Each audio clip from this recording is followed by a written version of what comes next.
The habit scorecard. The Japanese railway system is regarded as one of the best in the world. If you ever find yourself riding a train in Tokyo, you'll notice that the conductors have a peculiar habit. As each operator runs the train, they proceed through a ritual of pointing at different objects and calling out commands. When the train approaches a signal, the operator will point at it and say, "Signal is green." As the train pulls into and out of each station, the operator will point at the speedometer and call out the exact speed. When it's time to leave, the operator will point at the timetable and state the time.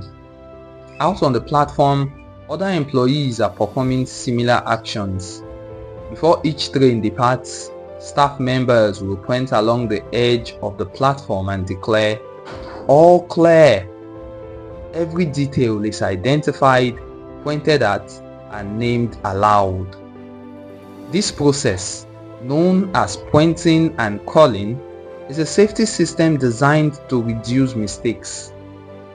It seems silly, but it works incredibly well. Pointing and calling reduces errors by up to 85% and cuts accidents by 30%. The MTA subway system in New York City adopted a modified version that is point only, and within 2 years of implementation, incidents of incorrectly bettered subways fell 57%. Pointing and calling is so effective because it raises the level of awareness from a non-conscious habit to a more conscious level. Because the train operators must use their eyes, hands, mouths, and ears, they are more likely to notice problems before something goes wrong. My wife does something similar. Whenever we are preparing to walk out the door for a trip, she verbally calls out the most essential items in her packing list. "I've got my keys, I've got my wallet, I've got my glasses, I've got my husband." The more automatic a behavior becomes, the less likely we are to consciously think about it. And when we've done something 1,000 times before, we begin to overlook things. We assume that the next time will be just like the last. We're so used to doing what we've always done that we don't stop to question whether it's the right thing to do at all. Many of our failures in performance are largely attributed to a lack of self-awareness. One of our greatest challenges in changing habits is maintaining awareness of what we are actually doing. This helps explain why the consequences of bad habits can sneak up on us. We need a point and call system for our personal lives. That's the origin of the habit scorecard, which is a simple exercise you can use to become more aware of your behavior. To create your own, make a list of your daily habits. Here's a sample of where your list might start. Wake up, turn off alarm, check my phone, go to the bathroom, weigh myself, take a shower, brush my teeth, floss my teeth, put on deodorant, hang up towel to dry, get dressed, make a cup of coffee, and so on. Once you have a full list, look at each behavior and ask yourself, is this a good habit, a bad habit, or a neutral habit? If it is a good habit, write plus next to it. If it is a bad habit, write minus. If it is a neutral habit, write equal to. For example, the list above might look like this. Wake up equal to. Turn off alarm equal to. Check my phone minus. Go to the bathroom equal to. Weigh myself plus. Take a shower plus. Brush my teeth plus. Floss my teeth plus. Put on deodorant plus hang up towel to dry equal to get dressed equal to make a cup of tea plus. The marks you give to a particular habit will depend on your situation and your goals. For someone who is trying to lose weight, eating a bagel with peanut butter every morning might be a bad habit. For someone who is trying to bulk up and add muscle, the same behavior might be a good habit. It all depends on what you're working toward. Scoring your habit can be a bit more complex for another reason as well. The labels good habit and bad habit are slightly inaccurate. There are no good habits or bad habits. They are only effective habits, that is, effective at solving problems. All habits serve you in some way, even the bad ones, which is why you repeat them. For this exercise, categorize your habits by how they will benefit you in the long run.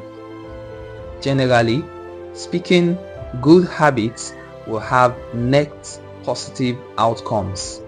Bad habits have net negative outcomes. Smoking a cigarette may reduce stress right now. That's how it's serving you. But it's not a healthy long-term behavior. If you are still having trouble determining how to rate a particular habit, here's a question I like to use. Does this behavior help me become the type of person I wish to be? Does this habit cast a vote for or against my desired identity? Habits that reinforce your desired identity are usually good. Habits that conflict with your desired identity are usually bad. As you create your habit scorecard, there is no need to change anything at first. The goal is to simply notice what is actually going on.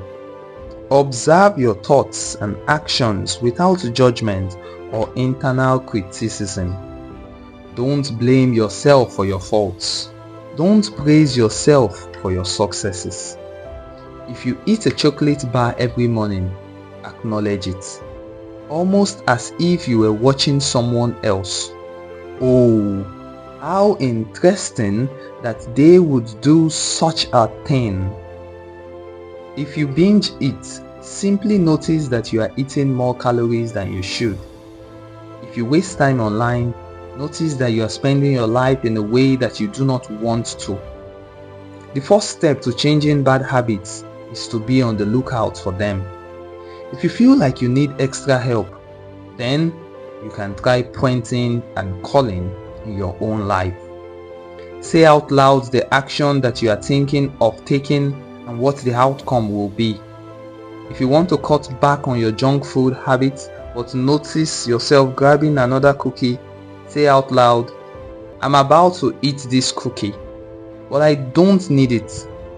Eating it will cause me to gain weight and hurt my health. Hearing your bad habits spoken aloud makes the consequence seem more real. It adds weight to the action rather than letting yourself mindlessly slip into an old routine. This approach is useful even if you are simply trying to remember a task on your to-do list. Just saying out loud, tomorrow I need to go to the post office after lunch, increases the odds that you will actually do it. You are getting yourself to acknowledge the need for action, and that can make all the difference. The process of behavior change always starts with awareness. Strategies like pointing and calling and the habit scorecard are focused on getting you to recognize your habits and acknowledge the cues that trigger them, which makes it possible to respond in a way that benefits you. Chapter summary. With enough practice, your brain will pick up on the cues that predict certain outcomes without consciously thinking about it. Once your habits become automatic, we stop paying attention to what we are doing. The process of behavior change always starts with awareness. You need to be aware of your habits before you can change them. pointing and calling raises your level of awareness from a non-conscious habit to a more conscious level by verbalizing your actions. The habit scorecard is a simple exercise you can use to become more aware of your behavior.